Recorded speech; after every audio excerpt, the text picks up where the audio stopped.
Everyone has wondered, at least once, what it would feel like to stand there, beneath the sun, upon the sand, with thousands watching in silence. To feel the weight of iron in your hand, the heat of your breath inside a helmet, and the distant cry of your name echoing through stone and sky. To live not as a hero, but as a gladiator. More than 2,000 years ago, in the heart of ancient Rome, there were men who woke each day not knowing if it would be their last.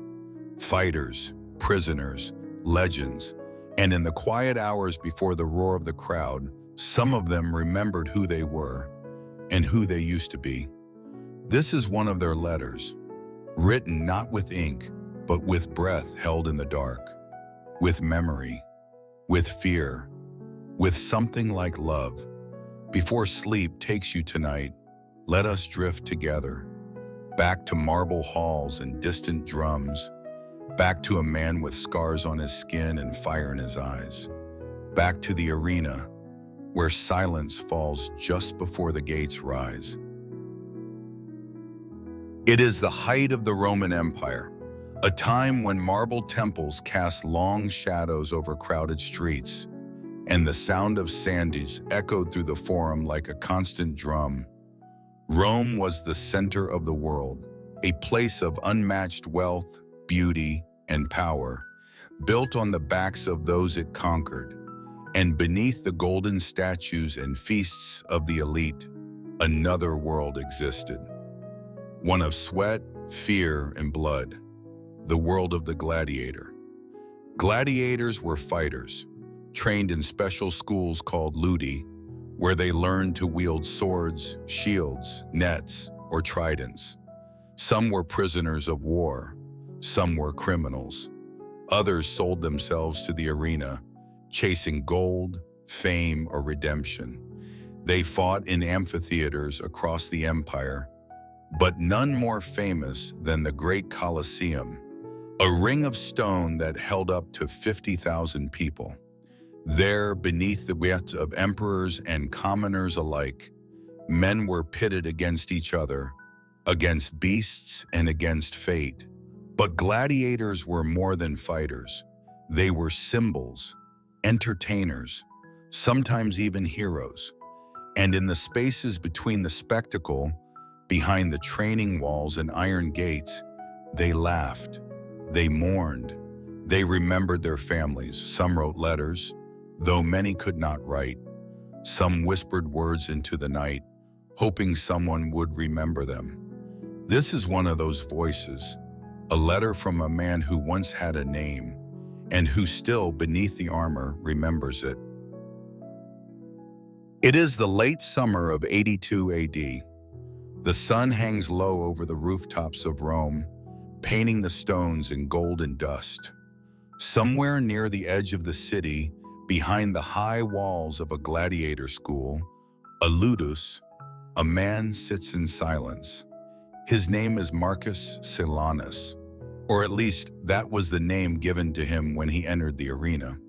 Before that, he had another name, a quieter one, a name from a green and distant village far from Rome's noise and hunger. Marcus was not born to fight. He was once a stonemason's son, strong, careful, and curious. He had hands meant for building, not breaking. But the empire grows by taking, and war makes tools of men. Captured during a campaign in Gaul, he was brought to Rome in chains. He was young, quick, angry, and someone noticed. Within months, he was sold to a lanista, a trainer of gladiators, and sent to the Ludus Magnus, the largest of its kind, standing just beside the towering Colosseum. Years passed, scars gathered. So did silence, but Marcus endured. He fought, he bled, he survived. And in that quiet space between fear and fame, he began to write.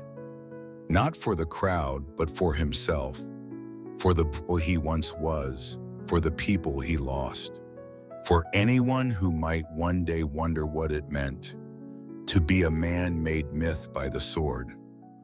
What follows is one of his letters, a final reflection written not with pride, but with peace before the gates open once more.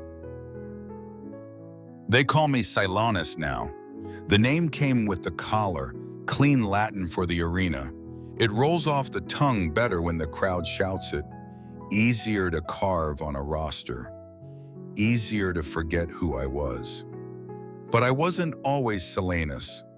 Once, I was just Kaiso, son of a stonemason in a northern village you'll never find on any Roman map. The hills were green, the rivers fast. Our home smelled of smoke and bread and sheep. I was 17 when I last saw that place, still dreaming in my own tongue, still believing I'd live and die no farther than the fields my father plowed. The empire had other plans. It began with dust on the horizon, Roman banners, polished armor catching the light like a signal fire, the sound of iron on leather, hooves on stone. They didn't come like raiders. They came like wind, cold and fast and everywhere. I was strong, quick, too proud to run. I fought with a stick in a mason's fury, and they knocked me cold with the butt of a shield. When I woke, the world smelled like horses and sweat and blood, and my wrists were bound. They marched us south. Some begged, some cursed. I said nothing. I counted steps to keep my fear quiet. By the time we reached Rome, my legs were bleeding, and I was no longer queso. I was property, a prisoner of war, destined for labor, or worse. But the man who looked at me that day, the one with the polished ring and the eyes like wet stone, he didn't see a builder. He saw a fighter. His name was Varus, a lanista. He trained gladiators for sport, for politics, and for profit. He bought me from the soldier's hands like one might buy a mule, then had me washed and branded with his mark. I still carry it, a scar just above the hip. That night I lay in a stone cell beneath the ludus, the training ground, listening to men groan in their sleep and rats scrape along the edges of the dark. The air smelled of vinegar and sweat and old blood. Somewhere above I heard cheering, faint like distant thunder. A fight still going on under the Colosseum torches. I didn't understand yet that someday those cheers would be for me. The next morning training began. The doctor, the trainer, was a Thracian with a voice like cracked iron. He gave orders in Latin, gestures in pain. We learned to move again, but this time like animals. Stalk, strike, survive. They taught us to fight in styles we didn't choose. I was made into a secutor, the chaser, armed with a short sword and a heavy shield.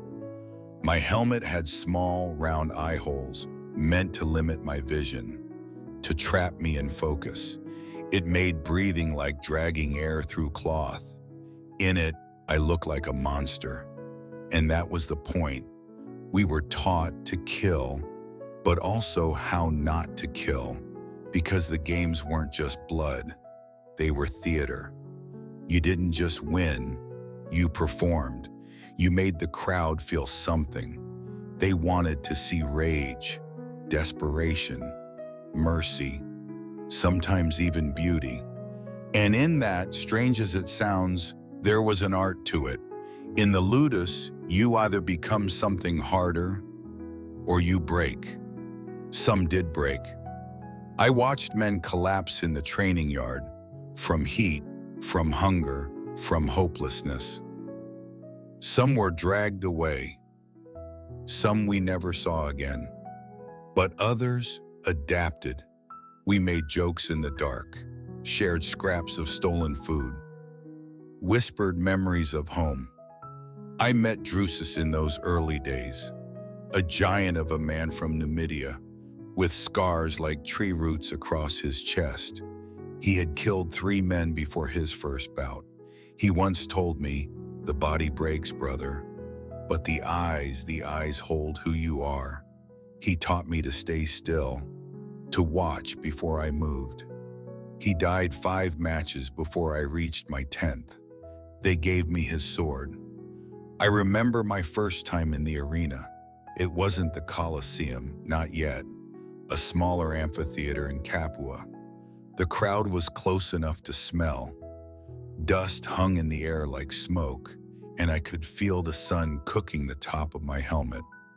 My opponent was older, slower, a veteran meant to test, not kill. I was supposed to give the crowd a show, but I panicked. I struck fast, broke through his guard, and knocked him flat. I don't remember deciding to do it, just the sound his helmet made when it hit the sand, and the silence that followed. And then, applause, not joy, not gratitude, something else. Approval. That night I didn't sleep. I sat with my back against the cell wall, hands trembling, blood on my forearms. And I realized something that I still carry now. They don't cheer for you, they cheer for forgetting. For one moment, you make them forget hunger, war, taxes, fear. You become a symbol, a story, a break in the boredom of empire.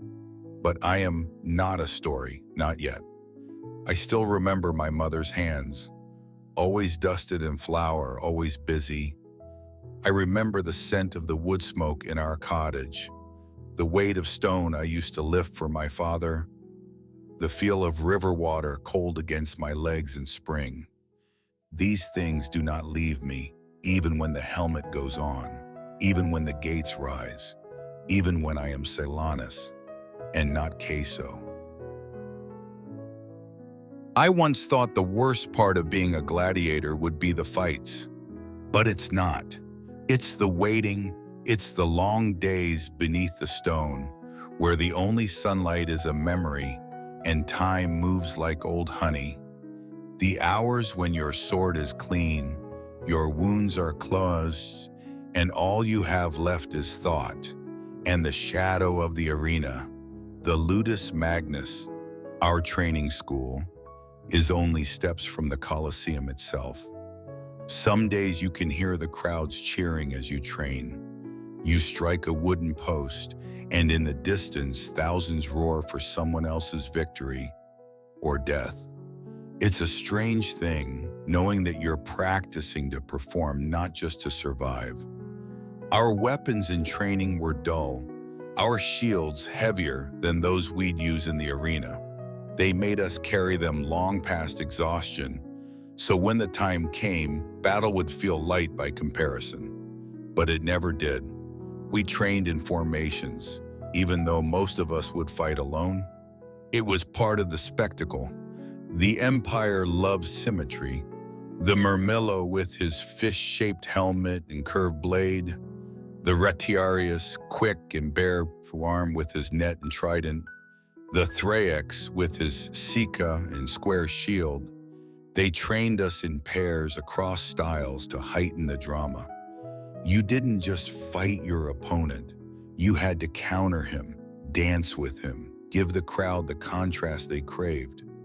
If you were too quick to kill, they didn't love you. If you were too cruel, they booed. If you fought like a story with rhythm and flair, they remembered your name. That's how Tiro earned his fame. Tiro was young, barely 18, but swift and clever. He was a Retiarius, wiry as a whip and smiling like he knew a secret. His net never missed. He didn't kill unless he had to. And when he won, he bowed with a flourish. The people adored him. He once told me, "You can be hated and live, Silanus, but if they love you, you can buy and still remain." He was wrong, of course, but I believed him then. The Colosseum casts a long shadow over the Ludus. When I first saw it, I didn't believe it was real. A ring of marble rising like a crown over the city, 4 stories tall, 80 entrances. It could hold 50,000 people, more than the population of my entire province. They say the Emperor Vespasian began its construction and his son Titus finished it, funded by spoils stolen from Jerusalem. There's a story in every stone here, though most are written in blood. The Colosseum had everything: trapdoors to release wild animals, elevators to raise men from underground, even a canvas roof, the Valerium, to shield the wealthy from the sun. But it wasn't the building that chilled me. It was what it meant. Your first appearance in the Colosseum. They call it baptism by sand. Before that, your bouts are smaller, meant to test your showmanship and survival. Win enough and you're invited to the great games, the ones the emperor attends, the ones where names are made and broken. There's no training for what it feels like to stand at the gate with the sun above and silence pressing in. You wait there, weapon in hand, hearing nothing but your breath and the distant rattle of chain or armor from your opponent across the ring.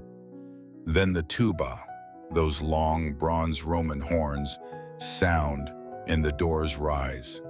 They don't prepare you for the noise. It doesn't come all at once. First a low rustle, then a gasp, then the roar, like fire catching across dry fields. It hits you in the chest and your mind scrambles to stay present. That's the arena's power. It doesn't try to kill you with blades, it kills you with silence, then overwhelms you with noise. Some gladiators seek that moment like a drug. They live for it, crave it. I don't. I've learned to breathe slowly, count my steps, anchor myself in the scent of leather and oil. I listen for the doctore's last words, shouted from the shadows, and I think of my father's hands lifting stone, guiding mine. That's what steadies me. That and the man beside me. Aulus, he came from Iberia, sold into bondage after rebelling against his Roman governor. A quiet man, with a voice like wind over sand. He'd seen more blood than most of us, and yet he prayed before every fight, not for victory, but for memory.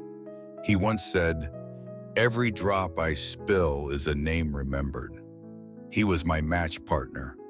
We trained together, sparred together, even shared our food when rations were short.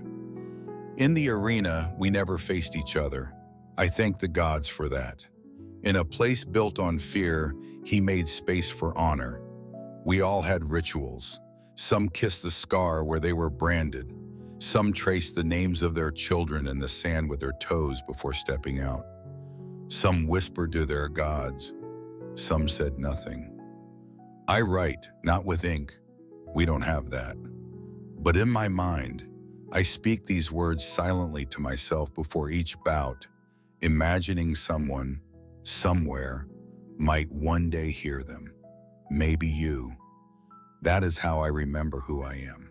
They say the life of a gladiator is short, that the average man lasts only a year once he enters the arena. But some of us survive longer, not because we are stronger or luckier, but because we learn to live in pieces. One breath, one step, one scar, and somehow that becomes a life. The morning of my first Colosseum fight started like every other. A meal of bread and boiled lentils, a short prayer muttered in 4 different languages across the sleeping cells. One of the younger recruits had vomited in the corridor again, too nervous to keep anything down. We didn't mock him. We had all done it once. There's no shame in fear here. The shame is in letting it show to the crowd. The guards opened our cell doors before the sun had climbed above the eastern walls. The corridor smelled like damp straw and sweat. The doctor, as always, stood with his arms crossed, silent, scanning our faces for weakness. I saw his eyes pause on mine. He gave a small nod. I was ready. The dressing room under the Colosseum was stone and iron, colder than I expected. They call it the Hypogeum, the underground network where animals were kept, prisoners held, and fighters prepared. It was dark except for torches along the walls. You could hear the crowd, even from down there, not cheering yet, just murmuring, a low, pulsing sea of sound. I sat on a bench while a service, a boy, tightened the leather straps of my greaves around my legs. He didn't speak. He didn't look me in the eyes, just tied the knots and moved on to the next man. I strapped on my helmet myself, a secutor's helmet, rounded and heavy, with only 2 small eye holes. It felt like slipping into a well. Your breath echoed inside. Your vision narrowed to a tunnel.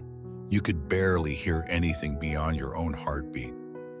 My sword, a gladius, was already waiting for me. Sharpened, short, and heavier than it looked. The metal was nicked. Someone had used it before me. Then came the waiting. We stood in line near the lift, the platform that would raise us through the floor into the arena. One by one, like pieces on a stage. Beside me was Tiro, calm as ever. He was spinning the handle of his trident slowly in his fingers, like he was twirling a coin. "You'll be fine," he said without looking at me. "Just don't die too fast. They hate that." I nodded, trying not to grip my sword too tightly. Then the lift creaked. The trap door above opened. Sunlight poured down like boiling gold. The man in front of me stepped on. The platform rose, and the noise, the real noise, hit. Thunder, screams, applause, a tide of voices breaking against marble. When it was my turn, my legs felt hollow, but I stepped forward. The guards motioned me onto the platform. I stood in the center, straight-backed, breathing through my nose. As the trapdoor opened again, the heat struck first. The arena was a furnace. My eyes took a second to adjust.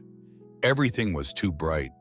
Sand, sky, stone seats packed with people, thousands of them, draped in colors, laughing, pointing, eating, shouting.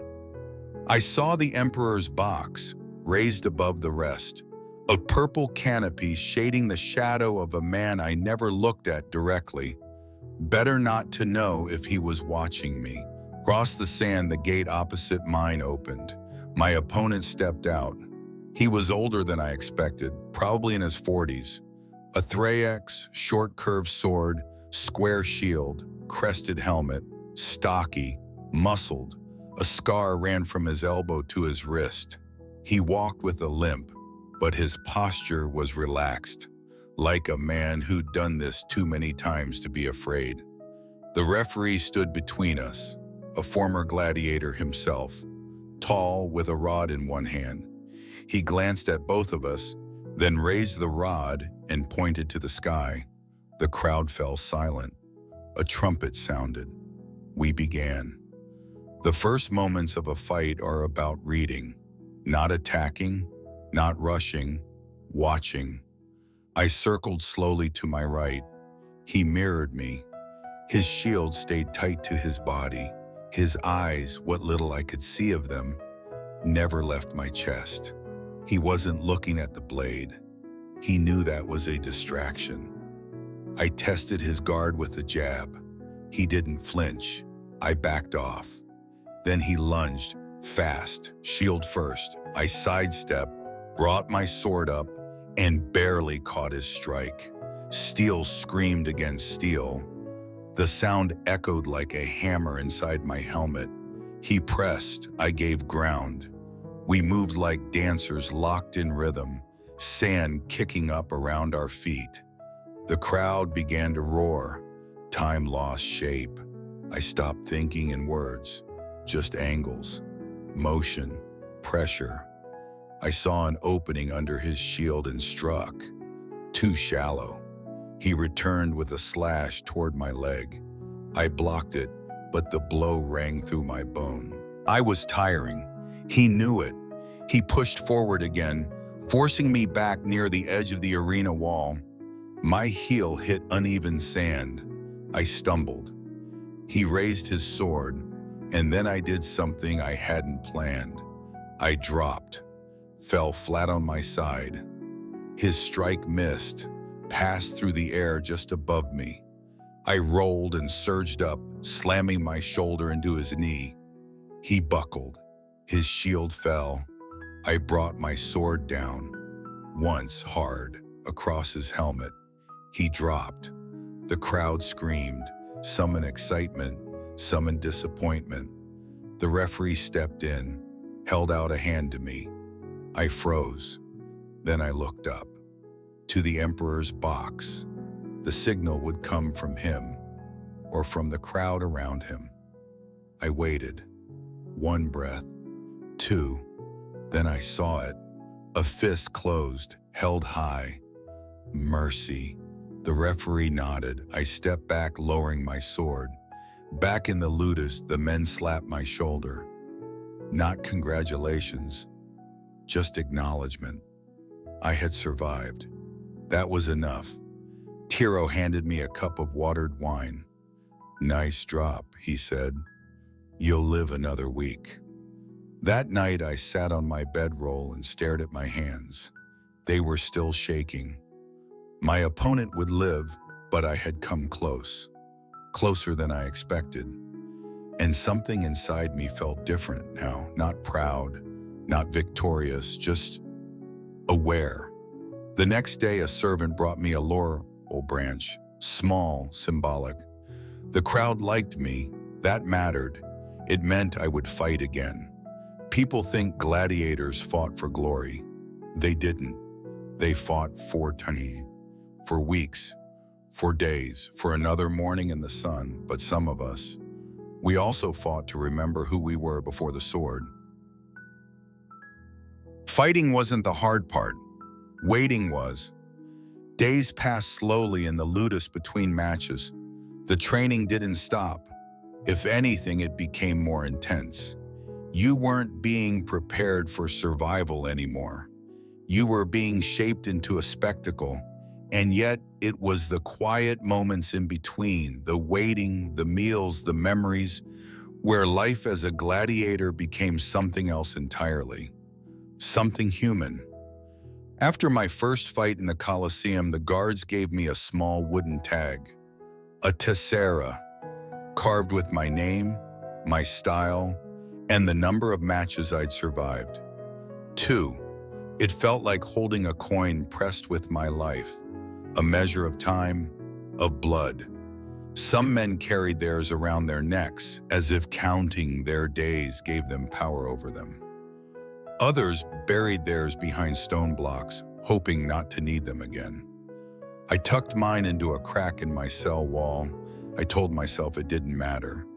But every night I checked to make sure it was still there. The ludus was more than just a training yard. It was a strange little world of its own. Half prison, half barracks. We rose with the sun. First we trained. Footwork, shield drills, weapon strikes. The doctor corrected form with his wooden staff, not gently. Then came sparring, conditioning, endurance. Some afternoons we scrubbed armor, sharpened blades, repaired damaged training gear. Others were for chores, hauling grain, hauling water. We were fighters, but we were still property. The only real break came in the evenings. That was when we gathered in the shadows of the courtyard walls, near the old olive tree that had somehow taken root in the cracks of the limestone. That was where we became men again, where we talked, laughed, ate, told stories. Tiro would always speak first, cocky, bright-eyed, clever. He had been born into bondage but trained since he was a boy, sold from school to school until he ended up in Rome. Fighting was all he knew. He made it look effortless. "This city," he once said, chewing on a date pit, "is like a spoiled child. Feed it, flatter it, and maybe it won't throw you to the eyes." Then there was Drusus, quiet, powerful, slow to speak, a former legionary who'd once led men into Germania, betrayed by a corrupt officer, sold to the arena in disgrace. He rarely laughed, but when he did, it was low and full of memory. He taught me how to twist my stance to avoid a sweep. He also taught me to be patient with pain. He was killed in his 6th match, caught a spear in the thigh, and bled out in the sand before the referee could intervene. I didn't fight for 2 days after. We didn't talk about death directly, not often. We joked about it, mimicked the way some men scream when they got hit. We'd act out dramatic deaths and fall over like actors in a play. The guards hated it, but it made us feel like we were in control, at least for a few minutes. At night, some of the men would pray.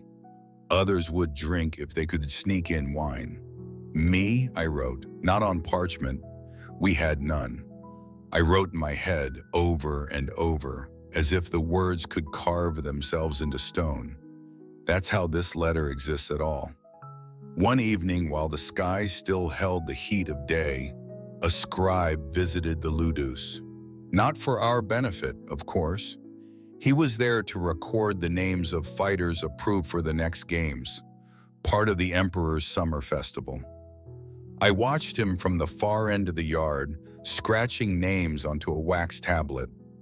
My name was there. So was Tyros and Aulus. It meant we had a week to prepare. Aulus approached me that night by the olive tree. "Have you ever killed someone you liked?" he asked. I didn't answer. I didn't need to. "Every man who lives long in the arena does it," he said. "And after, you'll wonder if what's left of you is still you, or just the part that didn't die with them." He held out a slice of bread and smiled. "We don't get to choose who we fight, but we can choose how we remember them." That was the last full conversation I had with Aulus. The next match day came fast, too fast. We were brought above ground the night before, a change of routine, housed in a small chamber under the Colosseum itself, closer to the gates, closer to the sand. I couldn't sleep. I listened to the sounds above, workers preparing, creaking wood, the hiss of oil lamps being lit. Somewhere far above, someone laughed. In the darkness, I imagined home, the feel of my father's hand on my shoulder, the way my mother's voice sounded when she sang near the hearth, the smell of river water in the morning. I remembered being barefoot, chasing my brother across a muddy field. That boy had never seen a sword. That boy had no scars. Morning came. We were brought up 2 by 2 into the early light. The crowd was already gathering. Senators in white, merchants in dyed tunics, children on their fathers' shoulders. The emperor hadn't arrived yet, but already the arena buzzed with that low, hungry murmur. In the holding pen, Tyros slapped my arm. "They love you now," he said. "Keep them loving you. It keeps your heart beating." Aulus didn't speak. He just stared straight ahead at the sand. You don't get to choose your opponents, but you do get to remember the ones who stood beside you. And sometimes, you don't have to remember, because they're standing across from you, sword raised, and you're told to fight. They didn't tell us beforehand. No warning, no preparation, no chance to speak. We were lined up as usual, armor buckled, helmets polished, weapons checked by the doctor. The sand had already been raked clean, lines drawn, blood from the early bout scrubbed into the ground. We stood in the holding gate, a long corridor beneath the seats, and waited for the call. I glanced to my left. Aulus, he was breathing slowly, lips slightly parted, eyes focused ahead. He looked calm, too calm. That was when I knew. When the gates opened and the names were announced, I heard mine echo through the stone. Silanus, of the Ludus Magnus, Secutor. Cheers erupted. Then another name. Aulus, of the Ludus Magnus, Murmillo. The same school, the same home, the same night. We walked out side by side. No words, no hesitation. The sand crunched beneath our feet, warm from the early sun. The Colosseum glowed like a furnace. 50,000 voices layered into one indistinct wall of sound. They didn't know. They didn't care. To them, we were not friends. We were characters in a story, and today that story was brother versus brother. We took our marks. Across from me now, Aulus lifted his shield, his sword already in hand. He didn't raise it in aggression. He didn't shake it for show. He simply held it there, solid and still, like a stone monument. I gripped my gladius tighter. My fingers ached. My helmet felt too small. The referee stood between us, holding the signal rod. For a moment, I thought he might pause, that he might sense something was wrong, but he didn't. The rod dropped. We circled slowly, not attacking, not yet. In the crowd, I saw someone throw a handful of flowers into the air. Children waved strips of cloth. Somewhere above, a nobleman shouted something and laughed. Aulus moved first, not toward me, but around me, testing my range. His shield raised, protecting his chest and shoulder, blade tucked low. I mirrored him. Two men trained in the same drills, by the same hands. We knew each other's style, strengths, weaknesses, which made this all the worse. I struck first, a low feint toward his leg. He blocked, countered. The edge of his blade scraped across my shield. The noise rang like a bell, then silence again. Time became strange. Each exchange came slower than the one before. Not because we were tired, but because we didn't want to hurt each other. I saw it in the way he missed on purpose, in the way I pulled a strike wide, in the way we both stepped just a little slower than we should have. It was clear to everyone watching, but no one said a word. The referee narrowed his eyes. He knew. The crowd started to murmur, confused, restless. This wasn't what they paid to see. Then I heard it, a call from the emperor's box, not words, but a signal. The referee responded by stepping in and speaking to Aulus. I couldn't hear it, but I saw Aulus's face change, just slightly. Then he nodded, and I knew. They told him to finish it, or we both would. When he turned to face me again, his body changed. His shield came forward. His feet dug into the sand. He was no longer holding back. Neither could I. He attacked hard, a direct blow to the shield. I staggered, absorbing the force, spinning to avoid the follow-up. He was faster than I remembered. Or maybe I was slower. We clashed again and again. Dust rose around us, cloaking our feet. My arm throbbed from the weight of his strikes. The sun pressed down like a hammer. Somewhere above, the crowd roared again. They could sense it now. The shift, the danger. We were no longer dancing. This was a fight. He landed a cut across my thigh, not deep, but sharp. My leg burned. I struck his side, clipped his ribs. We broke apart, stared at each other. His eyes behind the helmet were wide now, surreal, but resolved. Do it, I said. I didn't know if he heard me. He charged. I dropped low, used my shield to deflect his sword upward, and drove my shoulder into his chest. He stumbled. I stepped forward, sword raised, stopped. I couldn't. And then he slipped. It happened fast, too fast for either of us to plan. His heel caught a dip in the sand. His balance shifted. His shield dropped.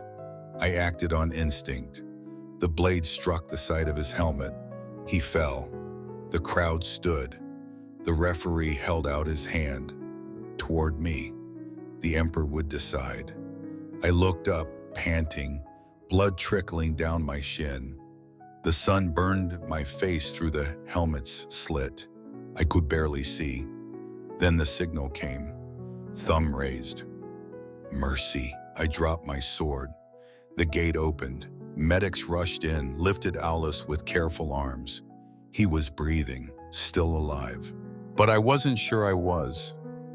That night, back in the ludus, I sat alone. Tiro came by and said nothing, just placed a cup of wine beside me and walked off. I stared at the wall for hours. The tessera with my name on it was still in the crack. Now it read, 4 matches, 3 wins, 1 mercy. But none of that mattered, because I had nearly killed the one person who reminded me of the man I used to be. And I had done it with the crowd screaming my name. Some victories don't feel like triumphs. They feel like the part of you that cared was left in the sand. They say you stop counting after the 10th fight. I haven't. I know exactly how many matches I've survived, how many men I've faced, how many I've outlived. I carry them all with me, not as numbers carved into stone, but as faces, sounds, moments that come back in the stillness of night when the torches burn low and the sand cools beneath our feet. Tonight feels different, not because it's my last, not because I expect to be, but because for the first time, I find myself thinking more about what I'll leave behind than what lies ahead. They say I've earned my rudis, the wooden sword given to a gladiator when he's granted freedom. A ceremonial gesture, a symbol that you've given enough, bled enough, entertained enough. I should be happy, and yet, part of me wonders if I still know how to live beyond these walls.